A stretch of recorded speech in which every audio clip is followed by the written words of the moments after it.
նորություններ։ Կան նորություններ, առաջիկայում կիմանաք այդ նորությունները։ Եվ վերջին հարցը։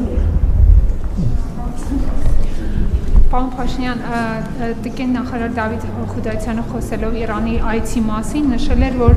կա հնարավորություն իրանական գազի ներկրման ծավալները գոնե 2 անգամ ավելացնելու։ Ինձ հետաքրքիր է դա ոնց կանդրադառնա ընդհանրապես գազի ծավալների ներկրման կառուցվածքի վրա, մասնավորապես ռուսական գազի, եւ կարևոր ինչպես կանդրադառնա վերջնական սպառողի համար գազի սակագնի վրա։ Եվ երկրորդ հարցից, եթե կարելի է, Արսեն Թորոսյանը նշել էր վերջերս, որ Հայաստանում շարունակում է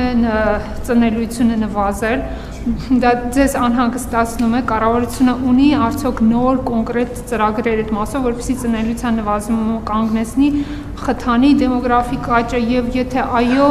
երբ կարող են տրվել այդ ծրագրերի մեկնարկը։ Շնորհակալություն։ Այդ ծրագրերի մեկնարկը տրված է վաղուց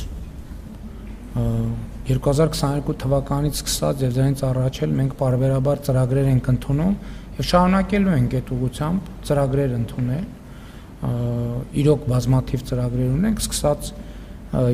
ընտանիքում երեխայի ծննդյան դեպքում հիպոթեկային վարկի աջակցությունը եւ այլն, արհեստական բեղմնավորման ծրագրերը, այլ ծրագրեր, ժողովրդագրության ռազմավարությունն ենք ընդունել, որը պետքա իրականացվի, բայց խնդրեմը դեռ կա եւ պետքա շարունակենք աշխատել։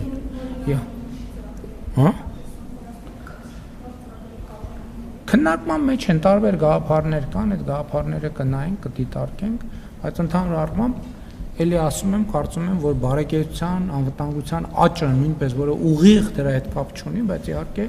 ունի որոշակի եւ շատ էական կապ։ Ինչ վերաբերում է գազի ներմուծման կառուցվածքին, դա հնդածած կտեսնենք, դա կախված է կոնկրետ ծավալներից, թե ինչ իրականում տեղի կունենա, ինչ կոնկրետ պայմանավորվածություններ ձեռք կբերվեն եւ ինչ կոնկրետ վիճակագրական տվյալներ կարձանագրվեն։ Դες գիտեք, եկեք հիմա դեռ քննարկումները հազիվ սկսած մենք արդեն հերրուն գնացող հետևություններ ենք անում։ Եկեք տեսանելի միջակայքում խոսենք, երբ որ կլինեն ավելի շոշափելի տվյալներ, իրար հետ կկիսենք, կքննարկենք։ Հարգելի գործընկերներ, շնորհակալ եմ, ինչպես գիտեք, Տիկին Բաղդասարյանը դադարեցնում է վարչապետի մամուլի խոսնակի դերում իր պաշտոնավարումը, ես ուզում եմ նրան շնորհակալություն հայտնել եւ առիթից ուզում եմ օգտվել եւ տեղեկացնել, որ վարչապետի մամուլի քարտուղարի պաշտոնում կնշանակվի Մելանիա Հարությունյանը, համեցեք Տիկին Հարությունյան, եւ հույս ունեմ կհաջողվի համագործակցել եւ իհարկե մեր այս քննարկումների ձևաչափը